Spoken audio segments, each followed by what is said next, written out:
Welcome students, myself Anita Malak, Assistant Professor, Department of Botany, JDB Government Girls College Kota.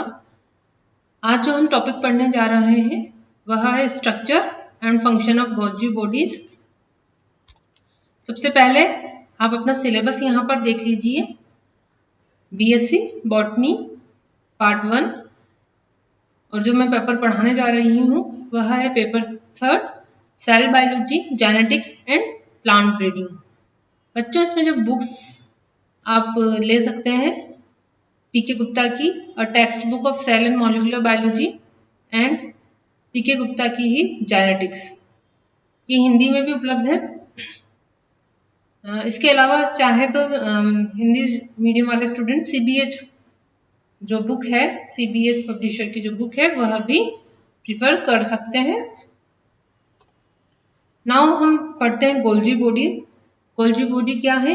एक कोशिकांग है, cell organelle है। हम जानते हैं कि एक जो सेल होती है उसके अंदर different types of cell organelles पाए जाते हैं जिनका अपना एक अलग फंक्शन होता है। तो सब आज हम यहाँ पढ़ेंगे गोल्जी बॉडीज। गोल्जी बॉडी को हम गोल्जी कॉम्प्लेक्स, सिंपल गोल्जी भी बोला जाता है और यह सभी यूकैरियोटिक सेल्स में पाई जाती है, लेकिन प्रोकैरियोटिक सेल्स में यह अनुपस्थित होती है।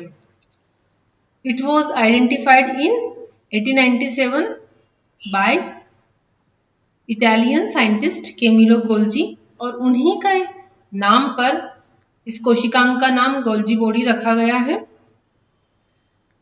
उन्होंने इसको सबसे पहले आउल के नर्वस सिस्टम में देखा था और इसको उन्होंने एपरेटो रेटिकुलर इंटरनो कहा था, मीन्स इंटरनल रेटिकुलर एपरेटस। सब सेलुलर लोकलाइजेशन अर्थात यह सेल में कहाँ पर स्थित है, हम ये देखते हैं कि जो सभी यूकैरियोट्स में गोल्जी एपरेटस प्रेजेंट होता है।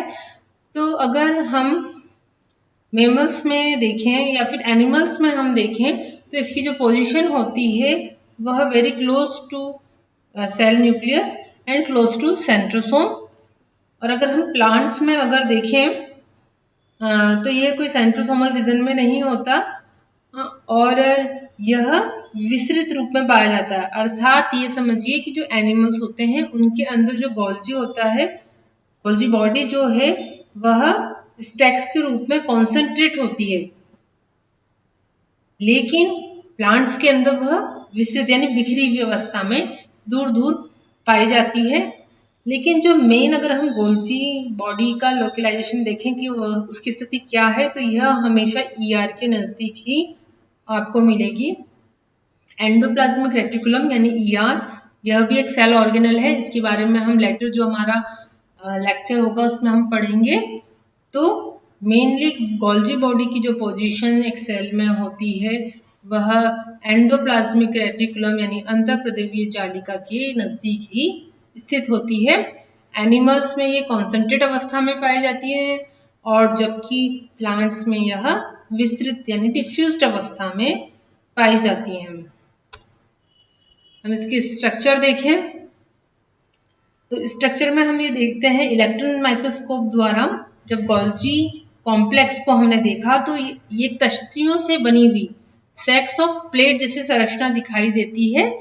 यह जो कोशिकांग है यह भी दोहरी झिल्लीदार डबल मेम्ब्रेन सिस्टम से द्वारा निर्मित होता है, अर्थात यह भी प्रोटीन और लिपिड से मिलकर बना हुआ सिस्टम होता है।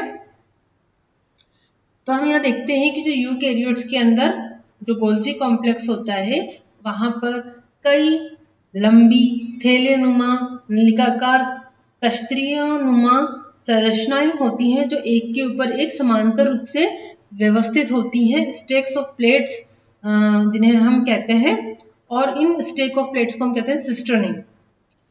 प्लांट्स में हम ये देखते हैं कि इसको डिक्टियोसोम भी कहा जाता है, गोल्जी बॉडी को डिक्टियोसोम भी कहा जाता है।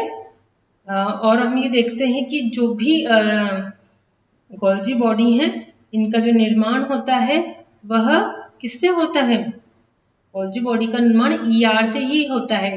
ER यानी एंडोप्लाज्मिक रेटिकुलम से ही पुटिकाएं जो होती हैं वह बर्डिंग ऑफ यानी मुकुलन द्वारा बाहर आती हैं और उन्हीं से फिर गोल्जी बॉडी का निर्माण होता है। एक मैमल्स में हम देखें तो typically 40 to 100 stakes of cisternae दिखाई देते हैं। तो इस प्रकार अगर हम मोटे रूप से देखें इसके स्ट्रक्चर तो 3 तरह की संरचनाएं यहाँ पर होती हैं, सिस्टर्नी, ट्यूब्यूल्स एंड वेसिकल्स। जो सिस्टर्नी होती हैं यह थैले नुमा संरचनाएं होती हैं, चपटी नलिकाकार संरचनाएं हैं जो एक के ऊपर एक व्यवस्थित होती हैं। अपन यहाँ हाइलाइटर यूज कर लेते हैं। यह आप देख सकते हैं यहाँ पर सिस्टर्नी, ठीक है। अब आता है सेकंड ट्यूब्यूल्स। ट्यूब्यूल्स भी एक्चुअली होती तो सिस्टर्नी ही है और जो मिडिल वाली जो सिस्टर्नीज होती हैं जो 30 से 50 नैनोमीटर व्यास की नलिकाएं हैं जिन पर दोनों तरह की जो पुटिकाएं हैं, हम पढ़ेंगे पुटिकाएं क्या होती हैं तो वो व्यवस्थित होती है, उन्हें ट्यूब्यूल्स कहते हैं। वेसिकल्स, वेसिकल्स जो है गोल छोटी पुटिकाएं होती हैं और यह पुटिकाएं 2 प्रकार की होती हैं। यहाँ पर हम देखते हैं ट्रांसपोर्ट वेसिकल्स और सिक्रेटरी वेसिकल्स। तो हम ये देखते हैं कि ट्रांसपोर्ट वेसिकल्स होती हैं, यह कहाँ से बर्ड ऑफ हो रही हैं, ये देखिए ये एंडोप्लाज्मिक रेटिकुलम है, यहाँ से बर्ड ऑफ होती है, मुकुलन द्वारा बाहर निकलती हैं और यह कहाँ जाकर फ्यूज होती जा रही है, सिस फेस पर। हम यहाँ देखते हैं कि जो गोल्जी बॉडी होता है उसके अंदर ध्रुवता पाई जाती है, अर्थात गोल्जी बॉडी का जो फेस टुवर्ड ER है वह सिस फेस कहलाता है और उसके अपोजिट वाला जो फेस होता है वह ट्रांस फेस कहलाता है, अर्थात प्लाज्मा मेम्ब्रेन की तरफ जो इसका फेस होता है उसको हम क्या कहते हैं, ट्रांस फेस को कहते हैं। तो हम देखते हैं कि एंडोप्लाज्मिक रेटिकुलम से जो निर्मित प्रोटीन होते हैं, लिपिड होते हैं, वह ट्रांसपोर्ट वेसिकल्स के रूप में बर्ड ऑफ होते हैं और फर्दर प्रोसेसिंग के लिए वह सिस फेस की से में फ्यूज हो जाते हैं, फर्दर उनकी प्रोसेसिंग होती है, देन यह ट्रांस फेस के द्वारा बाहर आते हैं और अपने डेस्टिनेशन कि इन्हें कहाँ जाना है, इन्हें प्लाज्मा मेम्ब्रेन की तरफ जाना है या फिर इन्हें लाइसोसोम में फ्यूज होना है या अन्य इनको काम करने हैं, तो इस प्रकार से वेसिकल्स अपना काम करती हैं। तो हमने देखा वेसिकल्स 2 प्रकार की होती हैं, transport vesicles and secretory vesicle. Transport vesicles तो आप यहाँ देख सकते हैं, ट्रांसपोर्ट वेसिकल है जो ER से बर्ड ऑफ होकर सिस फेस की ओर फ्यूज हो जाती है, देन उसमें जो भी प्रोसेसिंग होती है तो जो भी प्रोटीन लिपिड जिसमें मॉडिफाइड हो जाते हैं और वेसिकल्स के रूप में बाहर की तरफ निकलते हैं, इनको हम क्या कहते हैं, इन वेसिकल्स को हम सिक्रेटरी वेसिकल्स कहते हैं, यानी स्रावी पुटिकाएं कहते हैं इनको हम। इस प्रकार हम देखते हैं कि जो सिस्टर्नी होती हैं इनको हम 3 तरह से बांट सकते हैं। ये देखिए इधर की तरफ जो होंगी उनको हम सिस, बीच वाली को मीडियल और लास्ट वाली को हम क्या कहेंगे, ट्रांस। इस प्रकार से 3 तरह का ये नेटवर्क है।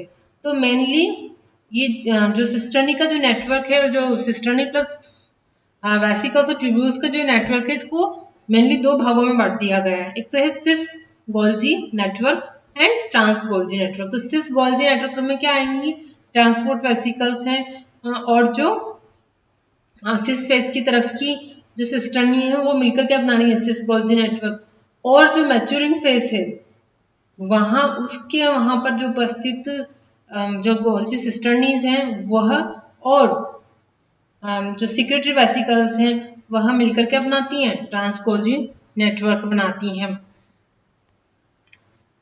तो हमने देखा कि CGN is the first cisternal structure and the TGN यानी ट्रांस गोल्जी नेटवर्क क्या है, फाइनल सिस्टर्नल स्ट्रक्चर है from which proteins are packaged into vesicle destined to कहाँ जा सकते हैं, लाइसोसोम्स में जा सकते हैं, सिक्रेटरी वेसिकल्स बन सकती हैं और सेल मेम्ब्रेन पर जा सकते हैं। इस प्रकार हम देखते हैं कि 2 तरह का यहाँ पर नेटवर्क है। द टीजीएन में act as an early endosome. हम देखते हैं अभी फंक्शन हम देखेंगे कि जो टीजीएन है, जो ट्रांस गोल्जी नेटवर्क है, यहीं से जो पुटिकाएं बाहर की तरफ निकलती हैं, उन्हीं से लाइसोसोम या एंडोसोम इन सब का निर्माण होता है। नाउ हम फंक्शन यहाँ पर देखते हैं। तो जो गोल्जी बॉडी है, यह मुख्य मैक्रोमोलिकुलर ट्रैफिक इन सेल का काम करता है, अर्थात यह एक पोस्ट ऑफिस और डिस्पैच स्टेशन की तरह फंक्शन कर रहा है, जो पैकेजिंग करता है, देन उनको लेबल करता है कि यहाँ से जो भी प्रोडक्ट बनकर जाता है या प्रोडक्ट जो ईआर से प्राप्त होता है, उसकी प्रोसेसिंग होकर अब इसको कहाँ जाना है, उसमें जो मॉडिफिकेशन होकर उसमें लेबलिंग लगती है कि इसको लाइसोसोम में जाना है, इसको प्लाज्मा मेम्ब्रेन से फ्यूज होना है, या इसको सेक्रेटरी वेसिकल बनना है, या इसको एंडोसोम बनना है, या कहाँ पर इसको जाना है, तो उसको लेबलिंग का काम कौन करता है? गोल्जी बॉडी करती है। जैसे एक एग्जांपल हम देखें कि जो गोल्जी कॉम्प्लेक्स है, वह प्रोटीन पर मैनो 6 फास्फेट का लेबल लगाती है। मैनो 6 फास्फेट उस प्रोटीन पर जुड़ता है, तो इसका मतलब वह प्रोटीन कहाँ जाएगा? लाइसोसोम में जाएगा। इस प्रकार हम देखते हैं कि यह मुख्य ट्रैफिकिंग जो ऑर्गेनल है, जो मैक्रोमोलिक्यूल्स को एक जगह से दूसरे जगह पर पहुंचा रहा है। दूसरा इसका जो मेन फंक्शन है, वह है chemically modified the proteins and lipids. जैसे प्रोटीन के ऊपर अगर कार्बोहाइड्रेट मॉलिक्यूल्स को जोड़ता है, इस चीज को हम क्या कहते हैं? इस प्रोसेस को हम क्या कहते हैं? ग्लाइकोसाइलेशन। मीन्स प्रोटीन पर कार्बोहाइड्रेट का जुड़ना, जिससे क्या बनेगा? ग्लाइकोप्रोटीन। इसको हम कहेंगे ग्लाइकोसाइलेशन। अदर एक और प्रोसेस है glycosidation, means addition of carbohydrate to lipid, जिससे क्या बनेगा? ग्लाइकोलिपिड। तो इस प्रकार से ग्लाइकोसाइलेशन और ग्लाइकोसाइडेशन का काम गोल्जी बॉडी करती है। And transport the material received by it. ये कहाँ से रिसीव करती है मटेरियल को? हमने देखा ये ईआर से करती है, ईआर से करती है। और ईआर से जो मटेरियल रिसीव करती है, उसका क्या फर्दर प्रोसेसिंग होती है, उसकी पैकेजिंग होती है, उसकी लेबलिंग होती है, देन उसको ट्रांसपोर्ट किया जाता है। तो ट्रांसपोर्टेशन इसका काम है। The Golgi apparatus is also involve in lipid transport. हमने देखा कि कई चीजों का ट्रांसपोर्टेशन करता है, लिपिड भी इसका मेन, लिपिड ट्रांसपोर्टेशन भी इसका मुख्य काम है। Formation of cell plate and cell wall. जब हम देखते हैं कि जब कोशिका विभाजित हो जाती है, तो दो कोशिकाओं के बीच में सेल प्लेट का निर्माण होता है, तो उस जगह पर जो गोल्जी बॉडी होती है, वह हेमिसेलुलोज, सेलुलोज और पैक्टिन का श्रावण करती हैं, और वहां पर सेल वॉल का, सेल प्लेट का और सेल वॉल का निर्माण होता है। इसके अलावा हम देखते हैं कि किस तरह के सेक्रेटरी सब्सटेंसेस जैसे प्रोटीन है, एंजाइम है, सेलुलोज, पैक्टिन, हेमिसेलुलोज, इन सब का यह ट्रांसपोर्टेशन करती है।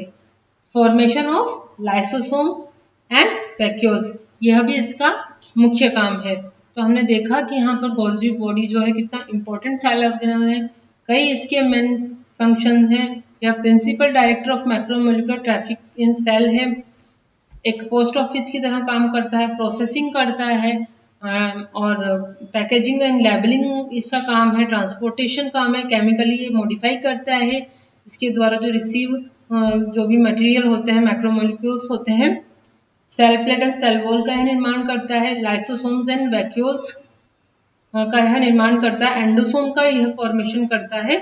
इस प्रकार से यह कई काम करता है और बहुत ही इम्पोर्टेंट सेल ऑर्गेनल है। आशा है आज का लेक्चर आपको समझ में आया होगा। Please subscribe YouTube channel CCE Raj GDB GGC Kota. धन्यवाद।